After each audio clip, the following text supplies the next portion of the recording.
the original? No, or you had it I had it. I pitched it. I made two versions. One in A flat minor. I think I made another one in like F minor. Okay. The other one was F, right? Yeah, I have both. Okay. I like the lower one. Yeah, let me see.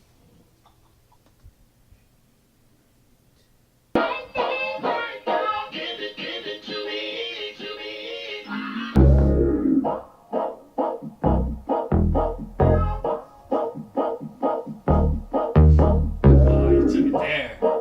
Yup.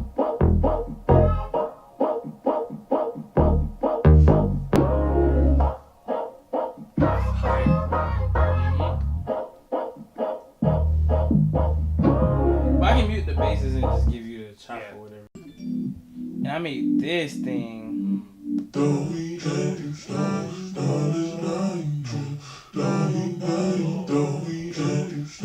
I can show it to you with no drums, so you see like kind of where the harm, because that's kind of cool. I want to see what you did. You add chords to that? Yeah, like just bass and then. Yeah, Well, I had drums on it. Okay. It was like it was 90, like around that 90 like ish.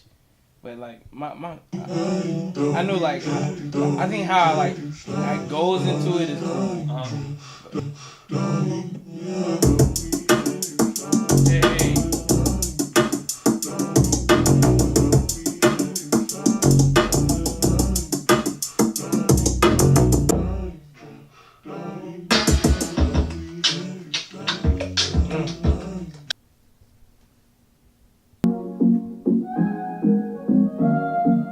Yes, please. I'll take it. Yeah, Jahaan got the fuego. That lead is fire. yeah. That just changed the whole thing.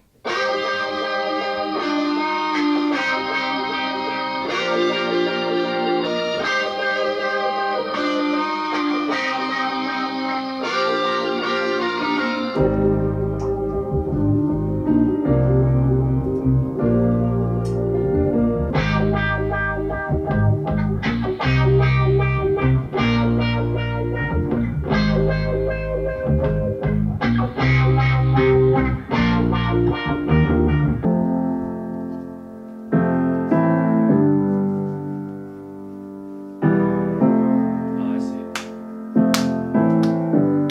Right? Yeah.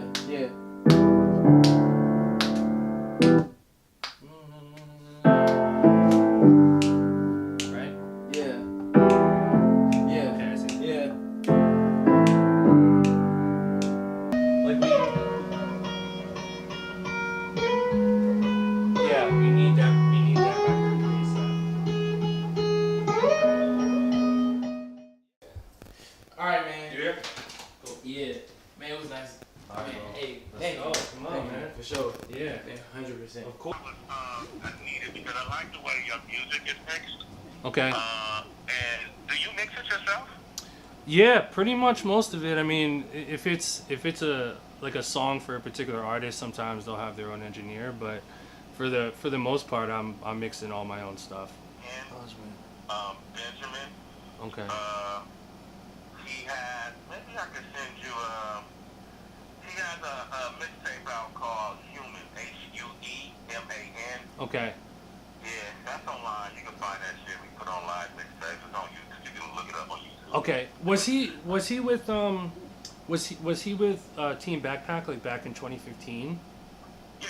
Okay. He's done a couple of Team Backpack episodes. Okay, because that's where I feel like I heard his name. Because when me and Joel did Team Backpack in LA, the cipher, I feel like I may have met him or heard him or something. I don't know. So it sounds familiar. Yeah, Cool. he's dope. You would like him. He's a spitter. Okay, dope. He's a spitter. Okay.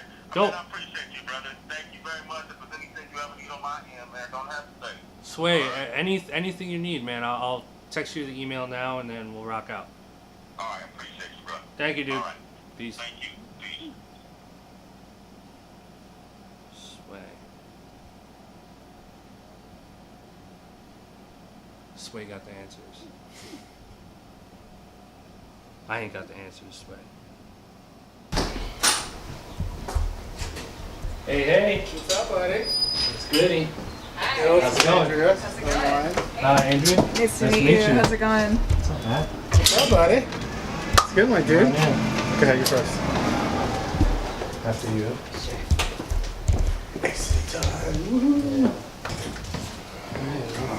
It's no joke out there. It's like a million. It's really rough. When I got to the office today off the train, I was just like covered in sweat. It was like kind of cool a couple days I know. Yeah, exactly. So I guess let's just maybe start from the beginning. Like when is beat leasing something that you first encountered? So I think the whole idea of leasing beats, it's really interesting because on one hand, when you think in terms of like a business perspective, it makes perfect sense. It's just like, okay, I'm a music producer, I'm creating content, I'm creating all these beats. How can I monetize these beats, right? And the first thing you think of is, well, I want to sell them to artists. And then so if you dig further, it's like, okay, well, if I can take one beat and, you know, sell it over and over, aka lease it to artists, then maybe I can maximize my, you know, my financial growth from there. And then, you know, low price point, high volume style. But, you know, over the years, I'm sort of realizing, or I did realize, that what you commit yourself sort of in that world, you're taking away from the sort of essence of really branding yourself in a more special and deeper way. This is something that, not to interrupt, but this is something you said that you had actually done before as well. I have. Yourself. Yeah. I did. And that's why I feel so strongly about it, because I know what it feels like. I know what I know the types of benefits you get out of it, and then the way that it can negatively affect you. As a music producer, every beat that I make is a lottery ticket, right? So like if I have 100 beats, that's 100 lottery tickets. One of them or all of them will eventually generate income or be sold somewhere, right? So it's almost like having a lottery ticket printer at home. I'm just printing up tickets. The more tickets I print up, the higher my percentages. If I get called in, I get a call from Lenny S. Hey, yo, come through. And I'm sitting with Jay, and he's like, all right, play me some shit. If I bring 5 beats with me, and he doesn't like any of those beats, then I just missed out on my opportunity. But if I come in there locked and loaded with a hard drive of 3,000 beats, there's something in there he's gonna fuck with. I think that at this point, being that there's 7 billion people on Earth, I think, right, like 7 or 8 billion. I would say debatably there's definitely millions of producers globally. And I think that's enough volume to really just think about the idea that like there's a huge community of people that just do it for the money. Literally. And I know that for a fact, for sure. But then there's also this other huge community of kids who are completely driven from just like the passion and who don't necessarily care about, you know, being more strategic and like selling beats and doing that thing. They just want to like make good music.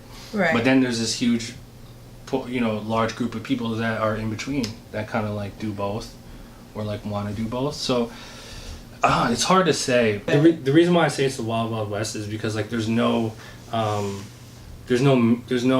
control, there's no maintenance, there's no regulation, right?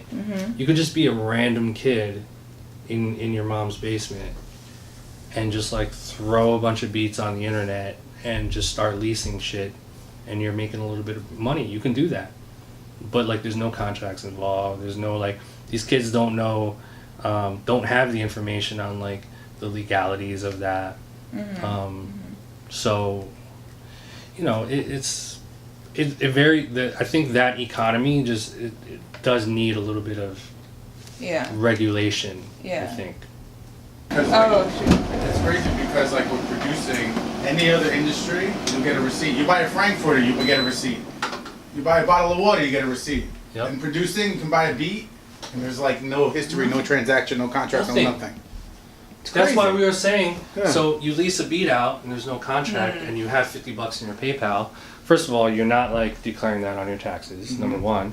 Number two, fucking designer comes in, takes it, he blows up, you have the same beat. Not only did you lose $50, but like you can't fight it because there's no proof. Yep. And you're definitely gonna lose Yeah. in a legal battle. You can't Yeah. afford to go up against Unless you designers. got lucky and know what you're doing. Unless Yeah. you know what you're doing. Or if you were smart enough to build a relationship with the producer. Right. That's what it is. I'm telling you, the world would be a better place if people just connected on a real level. As Yeah. opposed to just transaction, and then garbage music. Cool. Fine. Yeah. Yeah. But you're gonna hit a wall.